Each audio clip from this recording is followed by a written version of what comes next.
Okay, so tonight, Be'ezras Hashem, we're going to be continuing with our series of shirim on the inner world of addiction. And the title of this week's class is going to be Brokenhearted. Now, Brokenhearted is a rough translation of the Hebrew term Lev Nishbar, a broken heart. And what we're going to see in this week's class is something that we already spoke about in the first two classes.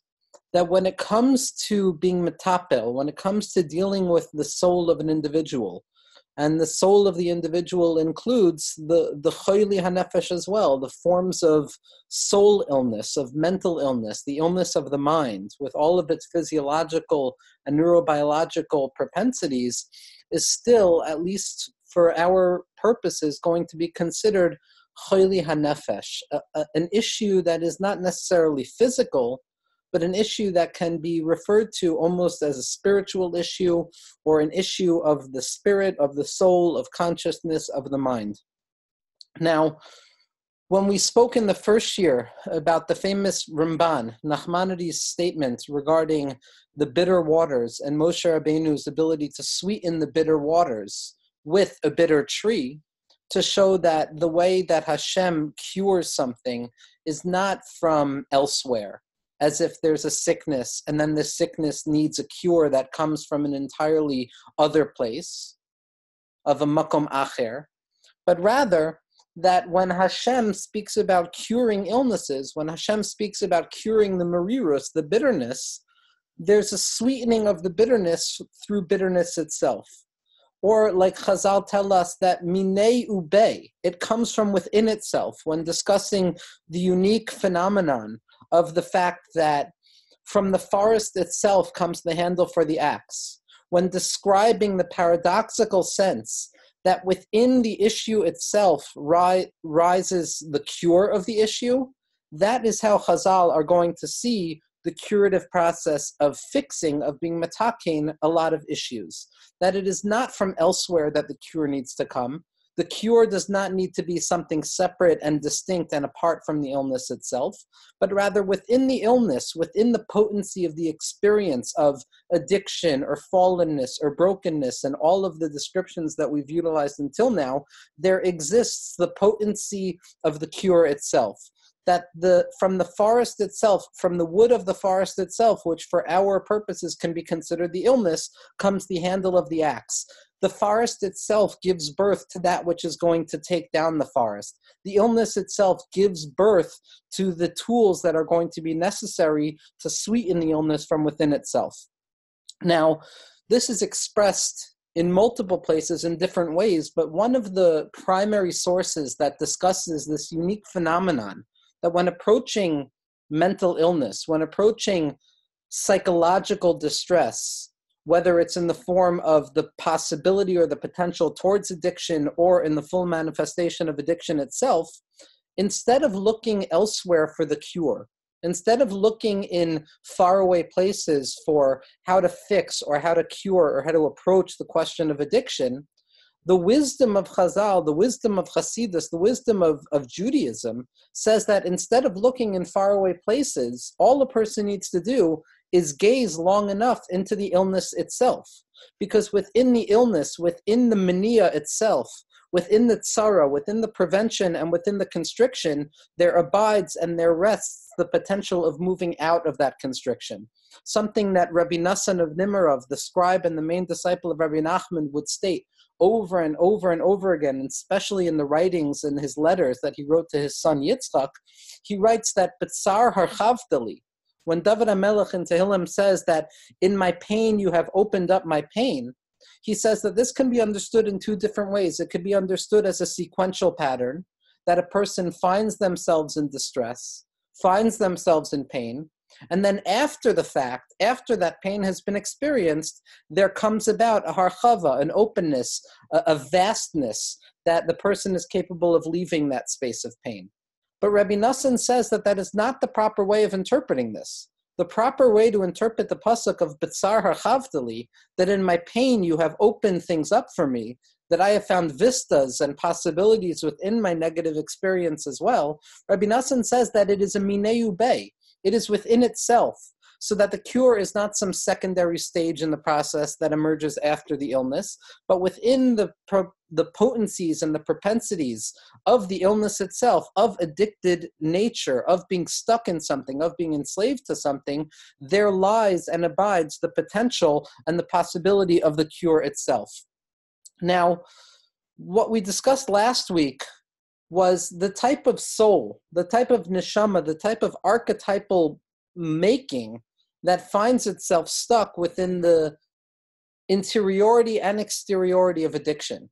When I say exteriority of addiction, I mean addiction in all of its physical manifestations with the symptoms of abuse, misuse, substance dependency, and eventually the horrific and abject experience that the addict experiences. And when I say internal, what I'm referring to is what I've described as the possibility or the potential towards addiction. Because in spite of the fact that not everybody is addicted, everybody as human being, quote human being, lives with the possibility of becoming addicted. Because like we said in the shir last week, addiction is nothing but the response to a spirit or a soul or a personality that seeks more from this world than this world has to offer. And therefore they find themselves stuck in broken promises of substances and toxic entities that provide a feeling of well-being that the individual cannot find elsewhere. In this week's shir, when we discuss brokenheartedness and the aspects of the personality that find themselves stuck in addiction, we're going to really be highlighting very strongly this teaching that we started off with from the Ramban, from Nachmanides, that when approaching addiction, or really any of the potential forms of psychological distress that lead up to addiction or are representative of addiction in the sense that it's a bechina, it's an aspect of addiction, what we're going to find is that very often when we understand the pegam, when we understand the issue, when we understand the sickness itself, we are already accessing the tools that will be needed to exit the issue. That within the phenomenology of addiction itself, the individual can find the relief and the recovery opportunities from within addiction. From addiction, that within addiction, within the lived experience of addiction, within the worldview of the addict, there lie certain behavioral patterns, certain attitudes that in and of themselves have the ability of elevating a person out of the space of addiction and giving birth to an experience of chayrus, of freedom, and emergence out of the abject nature of addiction into the expanses of possibility and recovery. Now, one of the places this becomes most clear is in the teachings of the Baal Shem Tov.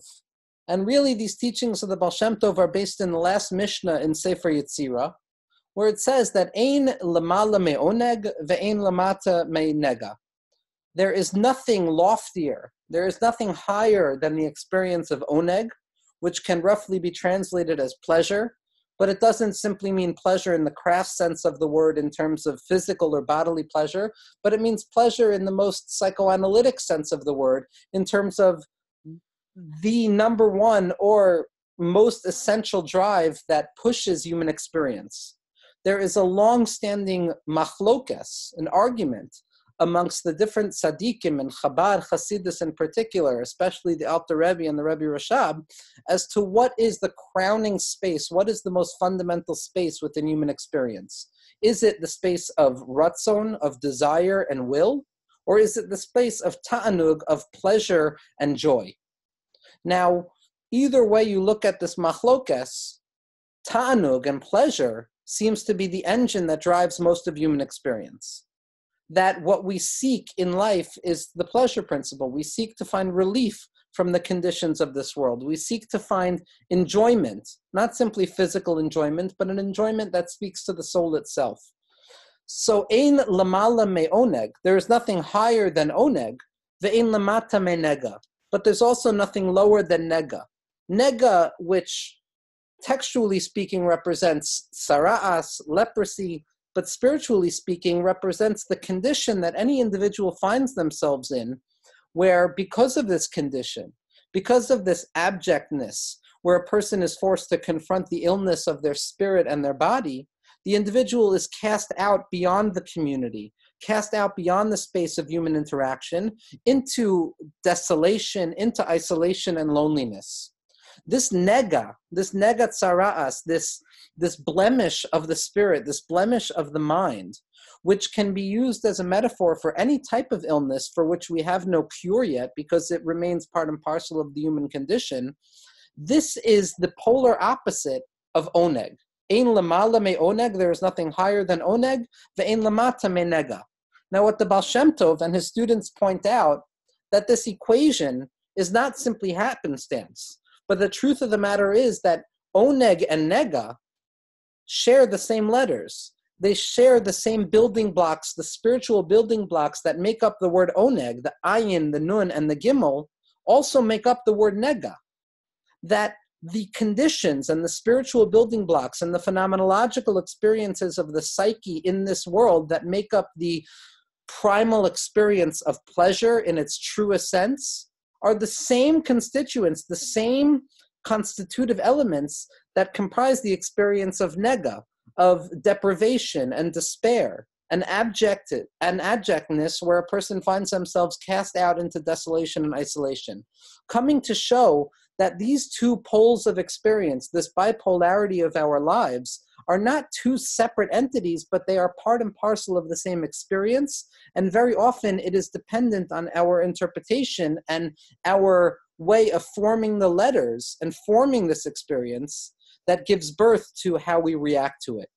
So when looking at the condition of addiction, and in particular in this week's shir, Lev Nishbar, the broken heart, what we're going to find is that within the curse itself, within the brokenness of the broken heart, of the Lev Nishbar, we're also going to be speaking about and touching upon aspects that will give birth to recovery.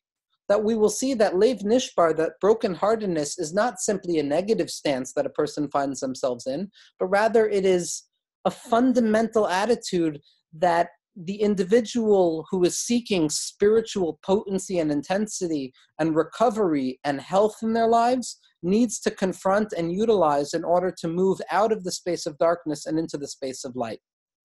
Now, to begin with, we're going to be discussing the negative aspects of this brokenheartedness. That, practically speaking, when confronting the lived experience of addiction in the day-to-day real-world experience of addicts in all of their manifold forms, what is nearly a given is that addicts and alcoholics typically suffer from co-occurring disorders. Meaning to say that the rules of fairness when it comes to illness are not real. That simply because you're sick with one thing doesn't mean that you're not going to be sick with another thing. And that almost always, aside from specific types of addiction, the addiction that a person experiences, the stuckness and the attachment to a substance that alters the mind, offering a false sense of well-being, is nearly always a form of self-medicating. An attempt of the subject to find relief from the pain of everyday life. Now, sometimes this pain of everyday life is very severe in terms of a capital T trauma, and sometimes this pain of life is deeply subjective in terms of a lowercase t trauma. The capital T traumas that the individuals who find themselves in addiction often suffer are what we would diagnose as traumatic experiences, when a person's life or the life of a loved one is put into clear and present danger, and a person is no longer capable of aligning their past experience before the trauma with the experience after the trauma, that on a certain level a void or an abyss has opened up, that now a person needs to cross over this uncrossable abyss, this void, that a person needs to be able to leap beyond their experience in order to come to terms with that trauma. Or it can be a lowercase t trauma in the sense that the basic pains of everyday life, day in and day out, over time affect an individual to the extent that they no longer trust the order of day-to-day life and they no longer expect things to be safe or comfortable for them. Whichever way a person finds themselves suffering, addiction is almost always a response to the inner pain that the addict or the alcoholic is experiencing. Meaning to say, the issue of addiction has much less to do with the drug of choice or the object of choice or the behavior of choice or the thought pattern of choice that a person is stuck in, and much more to do with the experiences of that individual that have led them to seek relief from day-to-day life. So the question of addiction is not so much why are you seeking escape in these behaviors that are destructive, because that's obvious to a certain extent. All addicts and alcoholics experience a certain level of pain. And addiction or substance abuse or any type of addiction or the potential towards addiction is always already a response to a certain amount of pain. I like to say to my clients on a regular basis that contrary to the popular notion that addicts and alcoholics simply enjoy the experience of intoxication more than other individuals, we need to reanalyze or review the concept of addiction. Addicts and alcoholics do not enjoy getting high more than other individuals. Addicts and alcoholics suffer in sobriety more than other individuals. Being aware, being self-aware, being in touch with themselves for whatever reason is simply more painful, and therefore they seek out relief and hope in other substances, in other attitudes and other ideas, or in the abject sense of the word, it becomes drugs and alcohol. Now, when we speak about co-occurring disorders, what we say is that almost every addict or alcoholic, in a general sense, experiences at least some form of mental illness. Now, for the sake of our discussion, when I speak about forms of mental illness, whether it be anxiety or depression, I am not speaking diagnostically. I am not attempting to describe the diagnosis of individuals. When the DSM-5 or the Diagnostic Statistical Manual or the world of psychiatry as it exists nowadays in 2019 discusses anxiety and depression, it is my clinical and personal opinion that each and every person, quo human being born into this world is already enough of a reason for a person to experience a basic level of anxiety and depression. When a person experiences the symptoms of anxiety and depression to the point that it begins interfering with their lives, at that point, the discussion with regards to diagnosis and treatment and possible medication begins. But when it comes to discussing anxiety and depression, it is not a question of difference in type. It is not a question of whether you have it or not. It is simply a question of difference in degree. Each and every person, quo human being, experiences a certain level of angst, a certain level of melancholy, a certain level of brokenness, simply as being a creature in this world where suffering abides to an extent that is much larger than enjoyment. But when it comes to a point where it begins interfering with your ability to function, that's when we speak of diagnostics. So when I speak about anxiety or depression, by no means is it coming to belittle the actual experience of the diagnosis of these forms of mental illness, but it is to speak more to the human experience and the universal condition of anxiety and depression that abides within each and every individual simply as a result of them being alive in this world. Now, much of my view of psychiatry in this topic is taken from the Svarim of Ishbitz and Radzin, where famously there's a statement by the rabbis, by Chazal, that say, Noach lo la'adam shelo nivra. It would have been easier for an individual had they not been created. Ishbitz and these tzaddikim that come from the world of Katz, that come from the world of Simcha Bunim of Pshischa, and that come from the world of the Yid HaKadosh, understood that the fundamental experience of the soul in this world is the sheer confrontation with this worldliness. Not escaping this world through fantastical concepts of spirituality or transcending the world through Kabbalistic or mystical tendencies, but rather for the Yid HaKadosh and from Rav Simcha Bunim of Pshischa and for his student, the Kutzker Rebbe, and the Kutzker Rebbe's disciple, Rav Mordechai Yosef of Ishbitz and Rav Tzadok HaKohen Melublin and the different tzaddikim of Ishbitz and Radzin, the fundamental experience of the soul was one of sheer confrontation with the true reality of this worldliness, with all of its brokenness and all of its darkness, to reveal the light of HaKadosh Baruch Hu, to reveal the light of calmness and spirituality within the shell of darkness. So when they interpret this statement from Chazal, which says, Noach lo la'adam shaloi nivra, it would have been easier for a person had they not been born, because this world is filled with suffering, like we saw from Rabbi Nachman in the first year, when he doubts the even existence of this world, because all he sees is Gehenna. All he sees is hell and suffering. The Ishbitzer and his son are very clear to make a proper reading of this text. The text says, Noach lo adam shelo nivra mishenivra. It would have been easier and more pleasant for an individual to have not been born. But the Ishbitzer says, be careful to understand the statement of Chazal properly. It does not say it would have been better. It does not say a person would have been better off had they not been born. Because it's nimne v'gamor. It's clear and apparent that once we're born, once we exist within this world, now we have an opportunity to find light within this world that was hitherto inaccessible. It simply means that it was easier. It doesn't mean that it would have been better that we were not born. Being born and living in the conditions of this world with the anxiety and with the depression that abides, simply due to the nature of being stuck in the pattern of time which sees things in the past and becomes depressed about it, or see things in the future and becomes anxious about it, the Ishbitzer is saying it simply would have been easier.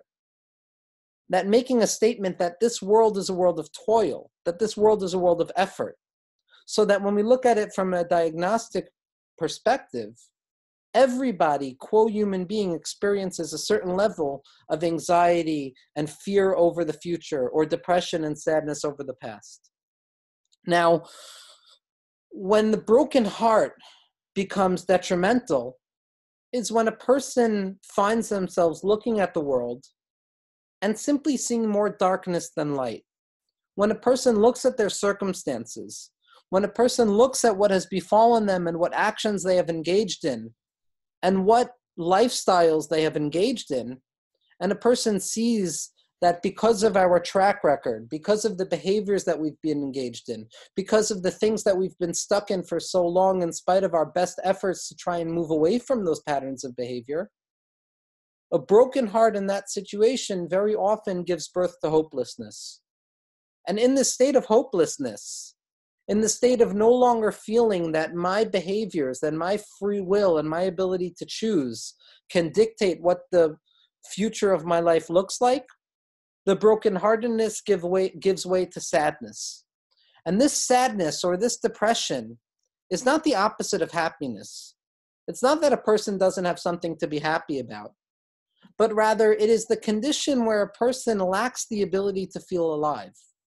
When atzvus and sadness and depression take root of a person because of what they see in the world, or because of what they see in their personal lives, or because of what they see in others around them, when that gives birth to an atzvus, when that gives birth to a constriction of the self, a concaving of the self internally, whereby the self loses hope in the possibility of hope, that is when atzvus, that is when this broken heart is not going to be beneficial. When a person lives with that brokenness, when a person looks at the world and sees more darkness than there is light, that is when a person's sadness, that is when the depression that keeps a person stuck in their behaviors is detrimental, dangerous, and quite possibly the number one root cause of the issues that a person gets stuck in. That when a person loses hope, when a person is miyayesh, as Rabbi Nachman would refer to it, when a person loses hope in the possibility of changing for the better, of elevating experience from the level that it is at right now to a level that is better than what is right now, that is when a person gets stuck. And that stuckness, that brokenness where a person, instead of the possibility of seeing openness and hope in the world, find themselves only looking at the shattered, broken parts of Shvirat HaKelim, of the souls of chaos that we discussed last week, that is when this personal attitude leads to a darkening of the self. And when a person finds themselves in that position, when a person looks out unto the world and sees darkness and pain and suffering, both personal and collective, at that point, the attempt to self-medicate, the attempt to escape, the attempt to rip a certain level of pleasure from this world and our lives is quite reasonable. When a person suffers from this baseline level of anxiety and depression, when a person lives with the anticipatory fear of the future, the unnameable condition that is anxiety that says something is wrong. I can't quite name exactly what it is, but something unnameable is wrong. And because of its unnamability, I'm incapable of responding to it. Or a person lives stuck in the depression of the past where they say the missed opportunities that I have experienced, the things that I can no longer fix, overtake my ability to fix things. When a person lives their lives with that posture, it makes every sense in the world for them to seek escape. And if a person doesn't have the socioeconomic or familial conditions that support them in that situation, then it's very possible that the next best thing this person is going to find is some substance that provides for them the momentary feeling of well-being. Like we said in the first year, substance abuse is not simply substance in the context of a drug or a drink, but it's substance in the philosophical sense of the Platonic substance, which is meaning, which is basis, which is substantiality, which is the sense that life means something to me. So substance abuse, when a person finds themselves stuck in addiction to any drug, there's always already an attempt to become addicted or to abuse the concept of substantiality, to find a ground that I could stand on, to find a home base within a chaotic world. And when a person finds themselves in atzvus, when a person loses hope, when a person no longer finds it possible within this world to draw down concepts of spirituality or idealism, then it makes every sense in the world for a person to find themselves stuck in self-destructive patterns of trying to find artificial relief, of trying to connect themselves to some sort of relief that takes them out of this world. Now, it is specifically in this space of atzvus, in this space of sadness and brokenheartedness and the overwhelming feeling of hopelessness that a person feels from moment to moment when confronting a world that is very often filled with suffering and pain, that a person can find the possibility of recovery and the possibility of hope and beneficial behavior.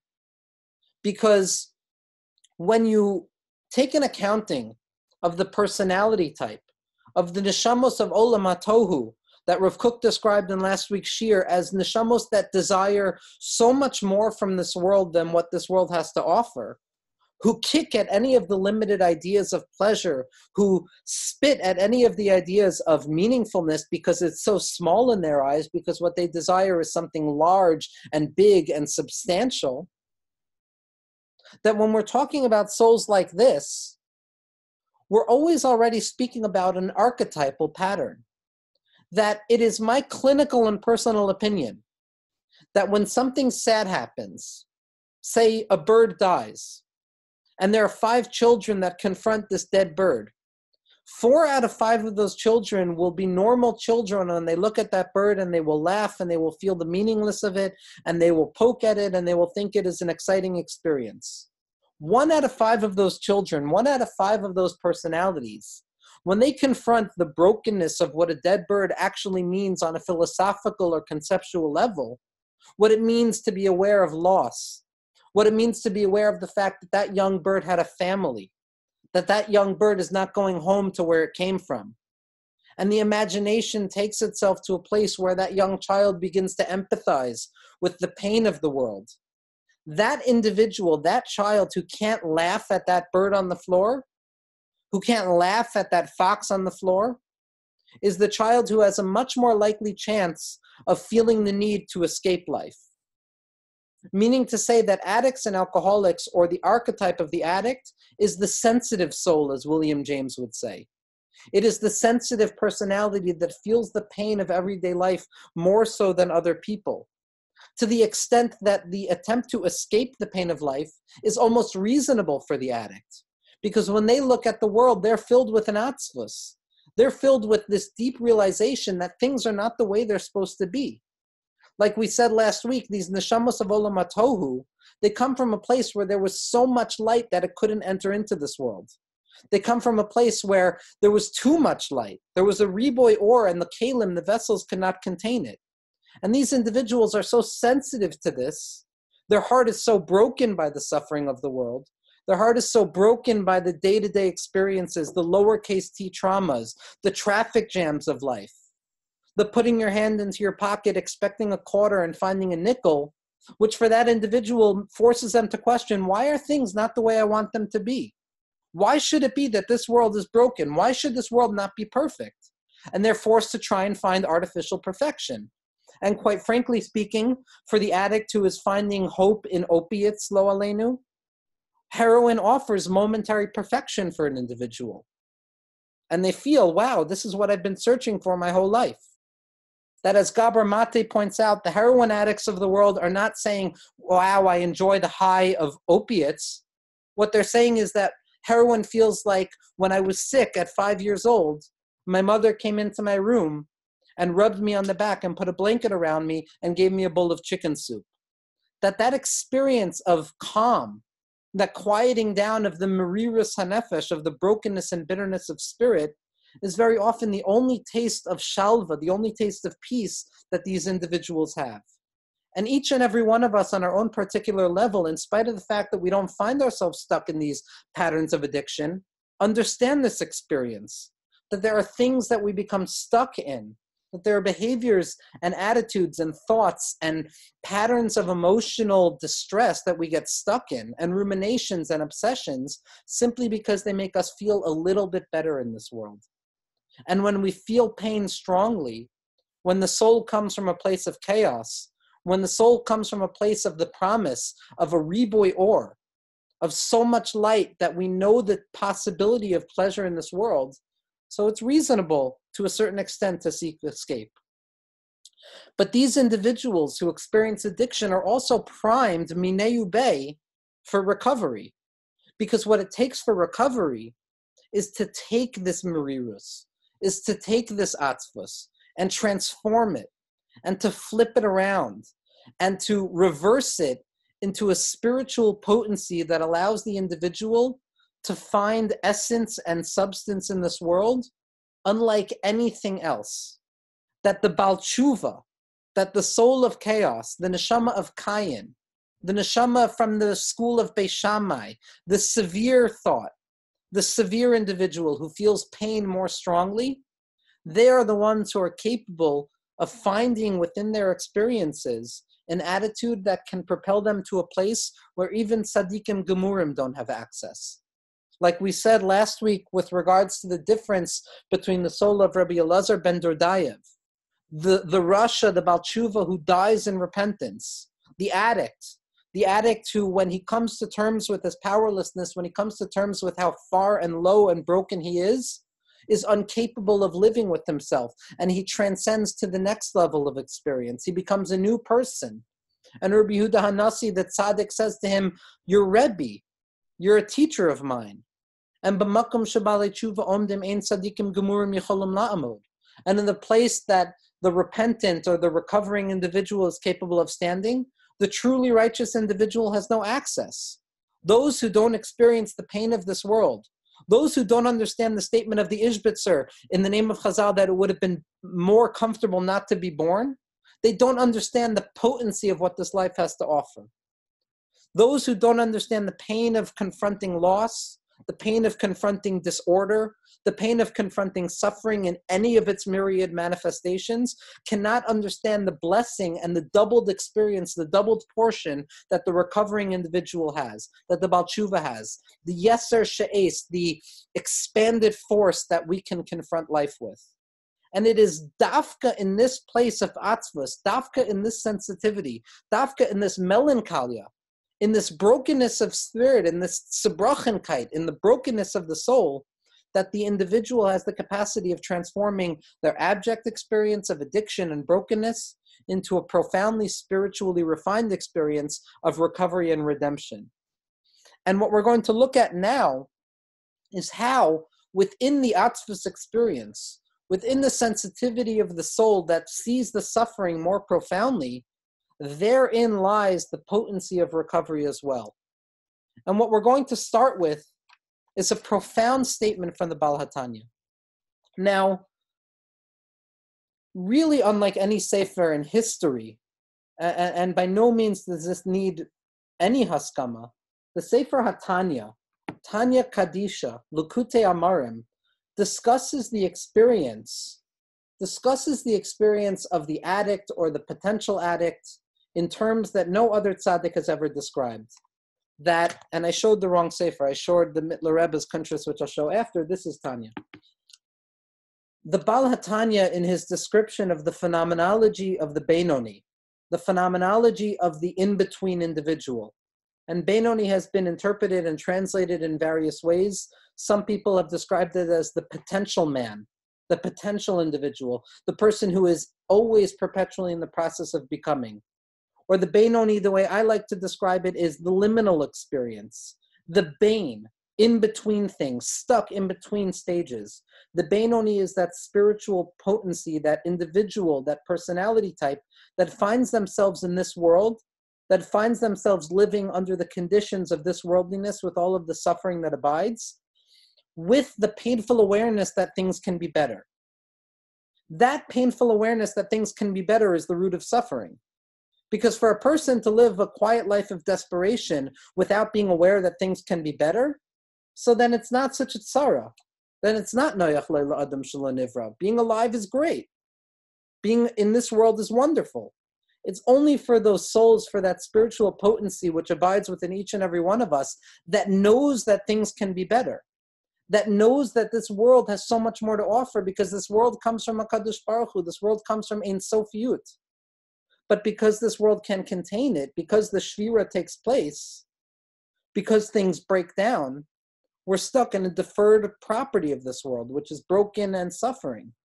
But those souls, those in-between souls, those Beinonim that understand that things can be better, that's where the pain comes from. And as I said, that's very often the underlying root of the attempt to self-medicate from the pain of this world.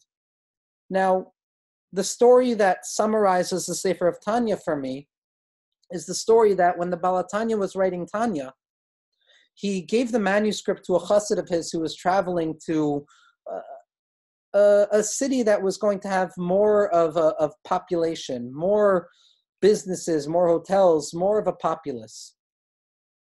And he told this individual to carry the Sefer of Tanya and to report back to him exactly what happens. And the story goes as follows, and this is a story that has Masorah in Hasidus Chabad, that this individual, this chassid, when he was in this town, decided to go to the theater. Decided to go and see what culture was at that point. And after he had sat during the show, after he had sat and seen this experience, he was sitting and learning a parak in Tanya, and an usher comes along. An usher, a secular individual, someone who had no connection to religion, religiosity, spirituality, comes over and asks him what he's reading. And the person shows him the cover and he says, L'kutei Amarim Tanya. And the usher nods his head and says, very nice. And when this person comes back, this chassid came back to the Baal HaTanya, and the Baal HaTanya says, Nu, tell me, did anything happen? Did you experience anything out of the ordinary? And the person at first says no, and the Baal HaTanya pushes him more, and he remembers this experience. He remembers that, yes, I was at this theater, and the usher came over to me, and he asked me what I was reading, and he nodded his head, and he said, very good. And when this chassid told that to the Baal HaTanya, the Baal HaTanya was said to have experienced a joy that was not experienced typically. The Baal HaTanya was very excited about this. Now, the best part of the story is the end of the story. In Masoras Chabad, there's a machlokas as to who this usher was. Who is this usher? Who is this person? Who was this individual who nodded his head and said very good when he looked at the Sefer Tanya that brought such joy to the Baal HaTanya? And there's two Masoros. One Masorah says he was the head of the 36 hidden tzaddikim. One Masorah says this usher, this ostensibly secular individual, was truly the most righteous of the righteous. And because he agreed to the holiness of Tanya, that was a haskama that the Baal HaTanya needed. But it's the second tradition that I want to focus on. It's the second tradition that shows us that the Sefer of Tanya is the Sefer of the recovering individual. Because instead of, in this story, being the head of the 36 tzaddikim, this usher was the head of the 36 Risha'im. This usher was the lowest of the low, the darkest of the dark. the polar opposite, the binary opposite of the Baal HaTanya in this world. And even he, even darkness, even marashchayra, even depression, even suffering, had to agree to the holiness of Tanya. The entirety of Tanya is about taking that which appears to be anti-Kedusha, taking that which appears to be contrary to the experience of holiness in the world, and showing that even that which is contrary to holiness, at the end of the day will be forced to admit to holiness. In the words of the Zohar, it's the eskafia and the eshafcha. It's the ability to force unholiness to admit to holiness, or to take darkness and transform it into light. Or as the Zohar says, to take mariru, to take bitterness and brokenness of spirit and transform it into kedusha, transform it into simcha and ahava. It is this that the Tanya comes to show. And what I'm going to be reading from right now is the 31st parak in Tanya. The 31st parak, which looks at this condition that so often leads to the addictive possibility of being stuck and desiring comfort from a world that feels painful, where Daika specifically, the Baal HaTanya finds redemption and relief. The Baal HaTanya says as follows, after describing in a few lines the danger of atzvus, the danger of depression, the danger of feeling hopeless in this world, the danger of coming into contact with yeyush, of suffering, the Baal HaTanya says as follows. He says, but when a person applies these attitudes to themselves in a spiritual sense, when a person feels broken and bitter within themselves, not because of some external broken cause, but because of the internal nature of themselves, the Baal HaTanya says as follows. He says, Afal pikein, nevertheless, harekachi hamida, la'akafia l'sitra achra b'mina v'dugmasa, that in spite of the brokenness, in spite of the bitterness of spirit, this is the attitude that we need to develop in our lives, in this world, is that we need to fight the sitra achra, we need to fight the underbelly, the hither side of our experiences, the darkness of this world with its own weapons. We need to sweeten the bitter with the bitter itself. Like Chazal say, Minei ube avo l'shade beinargo upaga bo kiyotzebe, that from the forest itself comes the handle for the axe. That the forest, which is representative of the illness, of the merirus, of the atzvus, from within atzvus itself comes the solution to atzvus. This is what the Arizal means, this is what the Zohar means when it says, Hamtakas hadinim b'sharasham, that we sweeten judgments specifically in their root, because at their root they contain within themselves the potency of the cure.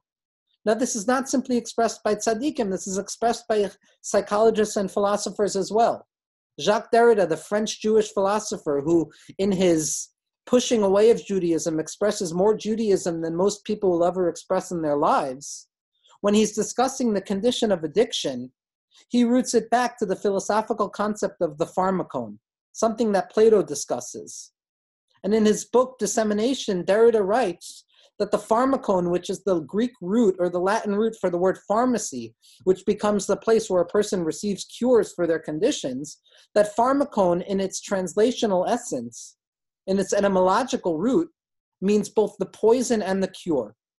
That when it comes to understanding pharmacology, when it comes to understanding the narco-culture that constitutes our lives, this attempt to escape the world that so much of us and so much of population finds themselves stuck in, it's not two separate things, but rather it is one experience that can be viewed in two ways. That the experience of addiction is both the poison, but it also offers us the cure. Like the Ramban said, that the bitter waters need to be sweetened through the bitter tree itself, that mamtik mar bemar, that HaKadosh Baruch Hu's way of curing is curing from within the illness itself, that from the forest itself comes the handle for the axe. And the Baal HaTanya continues and he says, and this is what Shlomo Melech means when he says, B'chol eitzev yeh mutter. In any condition of sadness, in any condition of brokenness, a person is going to find motar, a person is going to find some sort of profit. That in spite of the fact that it's a negative experience, one that forces a person to confront the brokenness of reality, it also offers a doubled portion, an ability to find within that experience a gift of recovery and a gift of more life.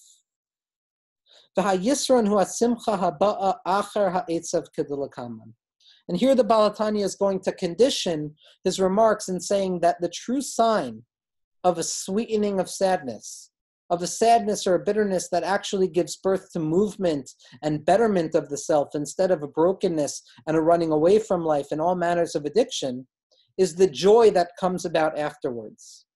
Ach be'emes, the Balatanya says, Ein leiv nishbar u'merirus hanefesh al richuko me'or penei Hashem v'hislabshusa b'sitra achra nekroim b'shem atzvus klal b'lashon HaKodesh.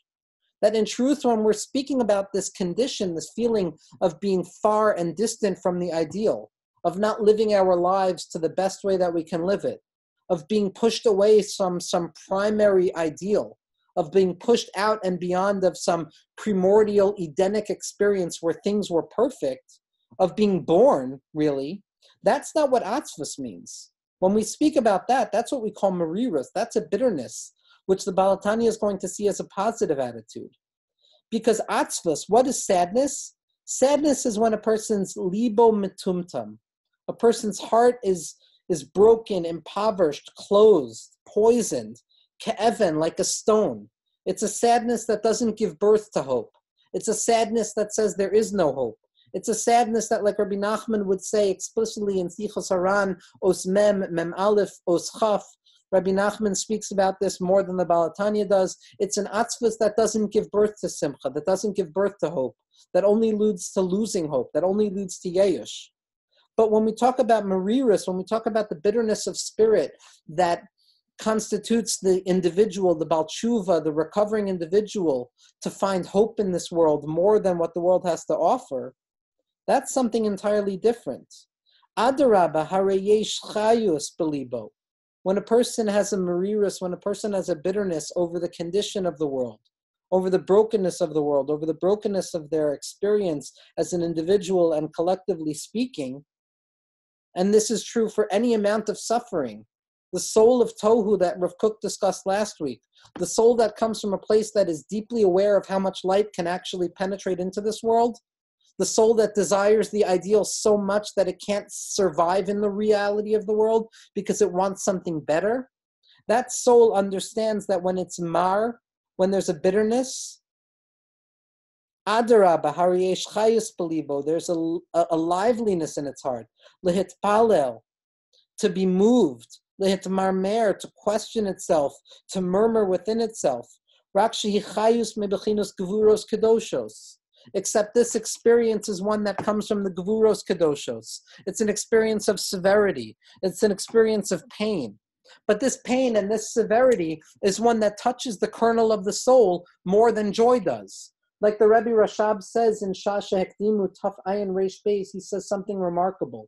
The Rebbe Rashab says, following his great-great-grandfather, the Balatanya, he says as follows, Dezehu klal gadol, that this is a general principle. Ditzar umerirus hanefesh magia lamalda me'oinek hanefesh. That the pain and the bitterness of the soul reach a place that is loftier than the pleasure of the soul. Digam bechinas oineg atzmi eno magia ba'atzmus hanefesh kemotzaru merirus me'ayepoch. Because even the truest form of pleasure, pleasure from spiritual concepts and psychological concepts, that doesn't touch the essence of the soul like the bitterness of the soul does. Like the pasuk says, min hametzar karasi, that I call out from within the constriction of myself. Min hametzar v'hadoichek dafka, from within the constriction and the suffering of myself, specifically. That which pains the individual because of their distance from the ideal, because of their distance from the way the world actually should be. Specifically, this experience of merirus, of bitterness, of the feeling of why is the world like this and not the way it's supposed to be, which animates the experience of the addict and gives them the possibility of recovery, this is specifically what gives them pain. The distance from godliness, the distance from the ideal. And when we experience this condition in our soul, this brokenness, this bitterness within ourselves, that's what gives us the ability to connect to God in a deeper way. Kamay adarach mashal, And the Rebbe Rashab says as follows: somebody who needs to jump over a large pit. In order to jump over a large pit, a person needs to deepen their experience, collect themselves, gather strength from the deepest recesses in their lives, the deepest recesses in their personalities, to overcome this mania, to overcome the brokenness, to overcome the void and the gap in their lives. To run away from the brokenness, to find light in the brokenness of the world, is to utilize a deeper expression of the self, one that comes from the Marirus, one that comes from the Marirus that in its essence comes from the root word of Ram, of elevation. That it is daika, and specifically in our sense of the brokenness of things, the sense of the unfairness of things, the asymmetry of the world, the suffering of the world, the shattered vessels of the world, like we discussed last week. That's what gives birth to the teshuka. That's what gives birth to this deep desire of the addict or the potential towards addiction to find hope within their experiences. And in this sense, we can begin to understand the famous statement attributed to the Kotzker Rebbe in the name of his Rebbe, Rav Simcha Bunim of Pshischa, She'ein davar shalom yoter melev nishbar. Like Naomi Shemer writes in her song based on the Kotzker Rebbe, that there is nothing more whole than a broken heart. Why is there nothing more whole than a broken heart? Because it's specifically in the recognition of brokenness of this world, the recognition of the fact that things are not the way they're supposed to be, that the Mashiach has not come yet, that the ideal has not been realized, and things are broken still. That is what gives the person the ability to open themselves up to the possibility that we need to yearn and desire for more. That this Marirus that suffers because it doesn't have what it wants, that is the primary condition of the Eved Hashem. That is the primary condition of being a human being. What recovery teaches us, what 12 Steps teaches, is that the bitterness and the brokenheartedness of recognizing that we are limited and broken human beings is the fullest expression of being a human being. That the hakara of our lack, like we're going to discuss next week, that the recognition of our deficiency as a human being is part and parcel of what it means to be a human being. It is not some accident. It is not some bidi eved that needs to be deferred, but rather it is in and of itself the truest expression of the soul. That it is the hunger, it is the desire, it is the yearning for something much more than this world has to offer, which is very often the deepest expression of the spirit. But when it gets caught up in this worldliness, in the poisonous toxins that offer a semblance or a lie of comfort, that's when it becomes addiction. But when we can redirect, like Carl Jung wrote in his letter to Bill W., the founding father of Alcoholics Anonymous, like we discussed in the first year, when he writes that the addict or the alcoholic doesn't want to get high. They don't want to feel good. What they want is wholeness. What they want is a feeling of being okay in this world, and all they find is suffering. So when we talk about Lev Nishbar, when we talk about the atzvus that a person feels when looking at the world, yes, on the one hand, this is the poison. It's the marirus. It's the bitter waters that lead a person to seek artificial sustenance and artificial joy in this world. But it's also the propelling agent that allows the individual to force themselves to seek benefit and seek comfort and seek meaning in the darker areas of life, in the gavuros of life, like the Balatanya says. They are the individuals who are capable of taking the marirus, of taking the brokenness and bitterness of this world and being mahapechet to light. And like we saw in the entirety of our shirim on Rav Kook and the Leshem, this is the purpose of creation. The purpose of creation is to bring light down specifically into the areas of darkness itself. Now, next week, Bezras Hashem, what we're going to be discussing is where this bitterness comes from. What is the ontological root of this bitterness? And we're going to see in the writings of all of our tzaddikim that it comes from the hakara sachisaron, the recognition that simply as human beings, quo human beings, our perfection, paradoxically speaking, is our acceptance of our essential lack. That it's only when we realize that we're imperfect, and we will always be imperfect, that we reach the level of perfection, which allows us to continue yearning and to continuing desiring for something holy and sublime.